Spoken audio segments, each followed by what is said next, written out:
Michelle asking, what do you suggest for being able to sleep at a camp located near Esplanade? I hear it's going to be really loud. So as far as what do I do to sleep near the Esplanade, that's actually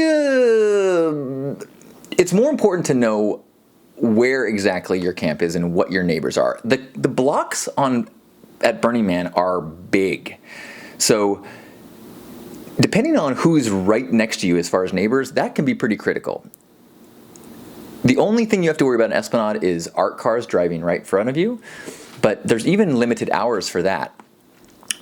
More importantly is if you are camped in the sound area, if you're camped near the 2 o'clock street or the 9 o'clock street, no, 10 o'clock, 2 o'clock and 10 o'clock, those are going to have loud music all the time. Now, they set up the camps in a way that they face the speakers away from the city, but if you're close to several sound camps, you're going to hear a cacophony of music. When you have multiple sound systems going, it's less music and more just kind of like an industrial robot orgy. And that's my first suggestion. Try to imagine that you're not hearing multiple parties going on that you're not at. Try to think of it as a robot orgy. Other things that I suggest are earplugs, which will do something, but not enough. And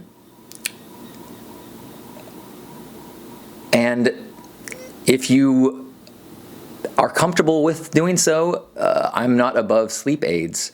I think that it's very difficult to fall asleep when there is so much happening. I know that depending on where I'm camped in my old motorhome, there are pieces of my RV that will vibrate with local bass, like bzzz, bzzz, bzzz. And so I hear music, I just hear like, it sounds like a phone buzzing on vibrate indefinitely. So I'm not gonna lie, it can be a crapshoot depending on what's near you. And no matter what the rules are as far as art cars driving in and out of streets, inevitably there'll be somebody who, makes a mistake or blatantly breaks the rule. So sleep can be an issue. There are places in the city that are much quieter, but you have a trade-off, You have to hike into where the action is. That's the case, anytime you're at an event, you have to make a trade-off with how close do you want to be to the action versus how quiet do you want to be. So no new information, yeah, earplugs are helpful, but really a changing of expectations. And also, I would suggest that let go of deciding when you think you have to sleep. If it's 3 in the morning and you just can't sleep, maybe go for a walk. Maybe go for a walk with a big blanket with you until you see someplace that's quieter and soft, and lie down there until it gets too hot and too sunny and you got to go back home. That'll be it. That's my suggestion. If you can't sleep where you are, don't sleep where you are. Either don't sleep or don't be where you are, and let the city magic take care of you. And so I guess another suggestion is, in addition to earplugs, a mobile blanket that you don't mind getting dusty. And then you can, wherever you lay your hat is your home. Along another Burning Man question that I've been getting a lot lately is, I wanted to clarify that you do not have to join a theme camp.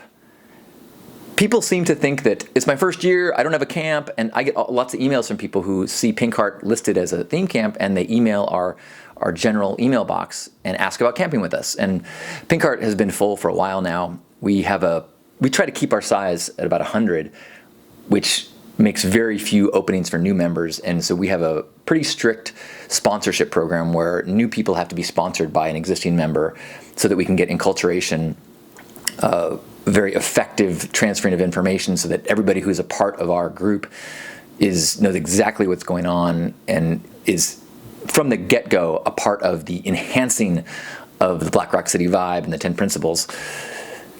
Not saying other people don't do that. This is how we do that, is partially by making sure we control the amount of new people we have, and each new person is intimately connected to a veteran in our group.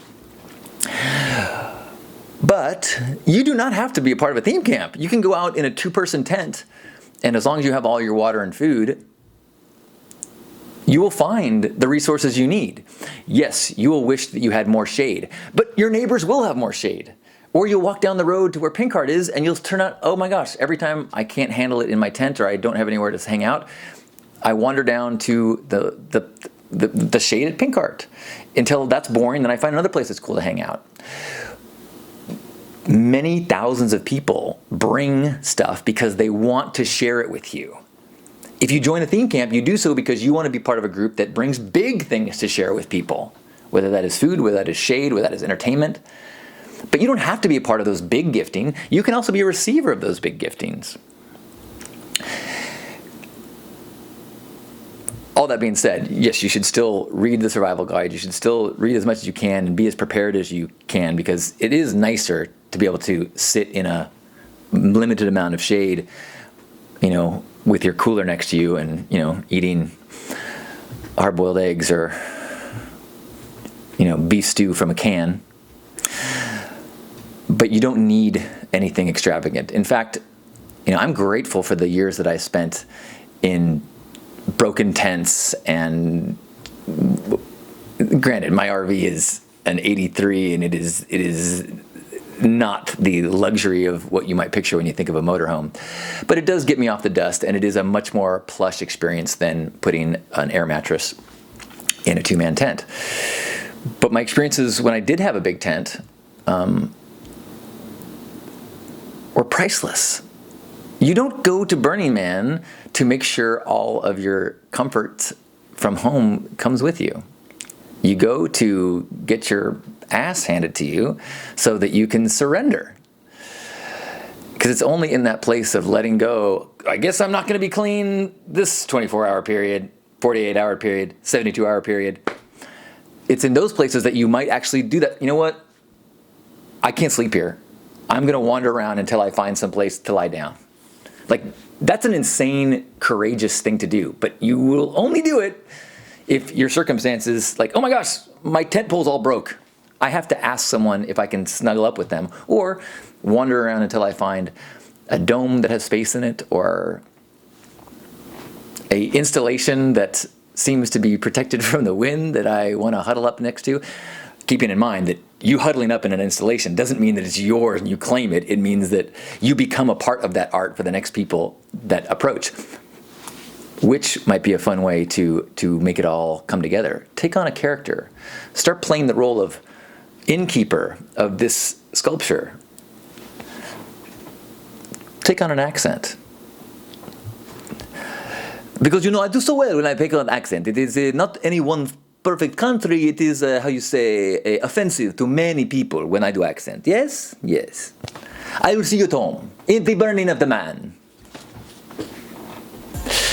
Pinkheart is at 8 o'clock Esplanade. We will have Headspace, the amazing art card this year. We're going to have cucumber water every day and night. We will have also non-cucumber water for those of you that are using like camel packs, because it's not such a good idea to put too many food particles in something that's tough to clean. We will also have our vegan coconut milk ice cream social Tuesday, Wednesday, Thursday. We have all sorts of other activities. Of course, Thursday, the Pink Ride starts at noon, and I'll publish my whole schedule. We'll talk.